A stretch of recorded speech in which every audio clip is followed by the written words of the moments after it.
Thank you, Sabriu, and welcome everyone.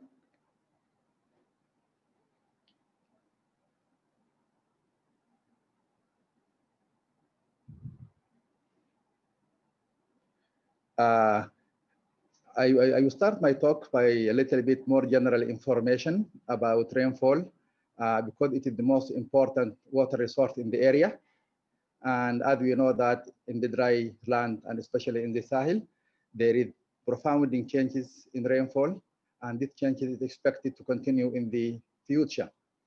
And this fluctuation in rainfall is causing very important consequences on the environment and the production system in the area, including reduction in food production and instability in food supplies.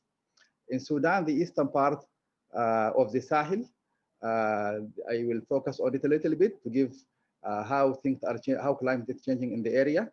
There is significant increase in temperatures, and at the same time, there is decline in rainfall, especially in the more drier part of the country. And dry years are becoming more frequent in the last 30 years. And also, as we hear from the international news all over the world, maybe, that this year we suffered from a huge impact of flood. And all these things are causing food gap and malnutrition in different ways and in different places across the country. Because of that, I think it's important to look on climate change and productivity of livelihood systems, and to think about the interrelationship between both systems together, and all and should be taken into humanitarian programs. Next slide, please. I've mentioned earlier by Sabriu, livelihood systems in dry land are working with variability and not against it. And therefore, I think it is very important to improve our understanding of the dryland ecosystem, and including the local knowledge and the local perception of the community living of the area, because of their very long experience and adaptive capacity, and how they are dealing with all the unexpected and variable resources in their area. And also at the same time, we should have better understanding on the barriers and challenges facing them, and how we could make an intervention to solve such kind of problems. And I think two aspects that supporting the local livelihood system and the local community are their flexibility and adaptive capacity. They have long history of livelihood adaptation to close their food gap. And in Sudan, if we look closely in some of the regions where there is a typical climate shocks, there is shift in livestock herds, livestock species ownership, changing from cattle to sheep, and some area to goat, because it's more tolerant to drought. And also people are changing their crop variety to other varieties to cope with the situation. And this has effect on their diet and their food. And the main strategy, I think, for most people living in the rural area, being pastoralists or agro-pastoralists, that they are changing their mobility, livestock mobility pattern. In the next slide, I will go in more details, and I will try to show some examples on how people are trying to utilize the variable resources in the landscape.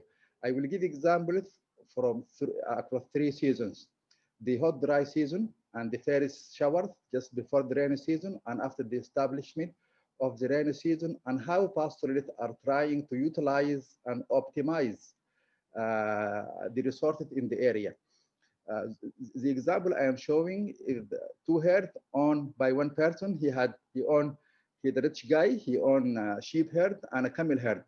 He tried, in our right hand, the example is showing the mobility across the 3 seasons, as we see here in the legend, how livestock are moving across the landscape. We know that, for example, he has the ability to send his camel herd away from home, because the watering point during dry season could be every 2 weeks, maybe, so that he has no problem, because to sending their herd, the camel herd away from home, because the big issue at this time of year during dry season and maybe in Rushash is how to get water for your animal. Somehow you will find a fodder in the remote area, but in this remote area, you will not find suitable water resources. On the other side, in our left hand, we have another example showing how they are trying to manage the mobility of the sheep herd. He tried to keep it somehow near from his home area during when there is difficulties during dry season. Somehow this is causing also some kind of degradation of the resources and some kind of land degradation, especially in the area, because there is a high concentration of livestock around the villages. During the rainy season, situation will totally change it so that he has the chance to send his livestock away, camel and cattle. But at the same time, he is keeping some small number of lactating animals around him. But anyhow, this lactating animal will not be like enough for the whole family. Maybe the priority will be given for children or sick people or old people, something like that. So that, on one hand, we have the benefit of trying to utilize the environment, using mobility as a strategy to benefit from the whole environment. But at the same time, it has consequences on the access to food and nutrition from animal products and to get some animal protein, something like that.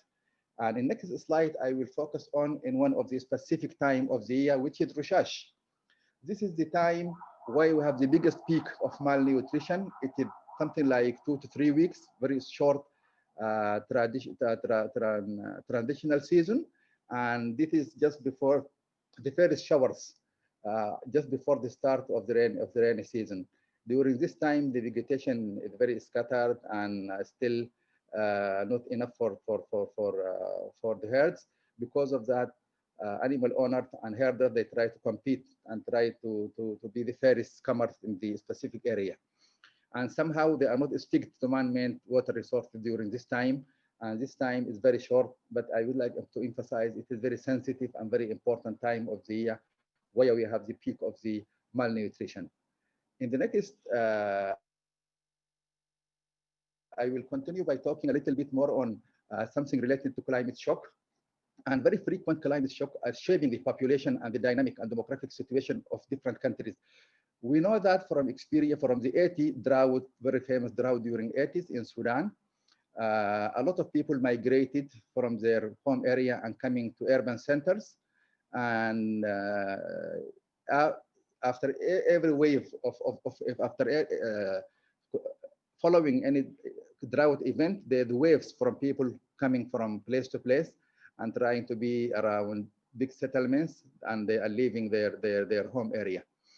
Also, drought and climate shock are causing shift in livestock specialization, changing from nomadic to be more settled community, and also from pure pastoralism to be to become agropastoralist, maybe because they lost their livestock, and also they know that it is no longer they can practice the old practice under the current situation. They have their very rich local knowledge, and they have their own perception how to interpret all these interacting factors and bringing them into decision. And based on that, they change the specialization, and even if they are specialized in one species of livestock, they try to add another one so that they can distribute the risk and something like that. Within all this process, the care should be given to women and children because they increase women workload and also increase dependence on low return marginal activities such as wood cutting, brick making, and also some kind of charcoal making. All these activities is mainly taken by women so as to get more financial resources, and engaging women in different kinds of work labor, being labor in an urban center or working for other people. I will finish by giving in the next slide by talking a little bit about what is identify pressure points and constraints. Variability of the Sahel, we know that it will continue, and we should look for better understanding of the characteristics and processes and causes on different aspects of the climate issue, not only rainfall, but also temperature and other important factors. And in different parts of the dry land, because of the overexploitation of the natural resources, we see that many resources are depleted and degraded, so that all the all these aspects should be taken into account and how it's affecting the productivity of the livelihood system. And also, when talking about livelihood system, we should not think only about the production capacity, but more about adaptive food systems to enhance the food security and prevent future damage. Also, the flexibility and adaptability, both of the important criteria for livelihood system dominated in dry land. They are facing a lot of constraints, like, for example, commercial expansion of agriculture in different parts of dry land, and also shifting and also changing and shifting specialization is also another problem affecting the flexibility and adaptive capacity. In this context, I would like to end by saying long-term approach for building the resilience of the system is the most important part. Thank you very much.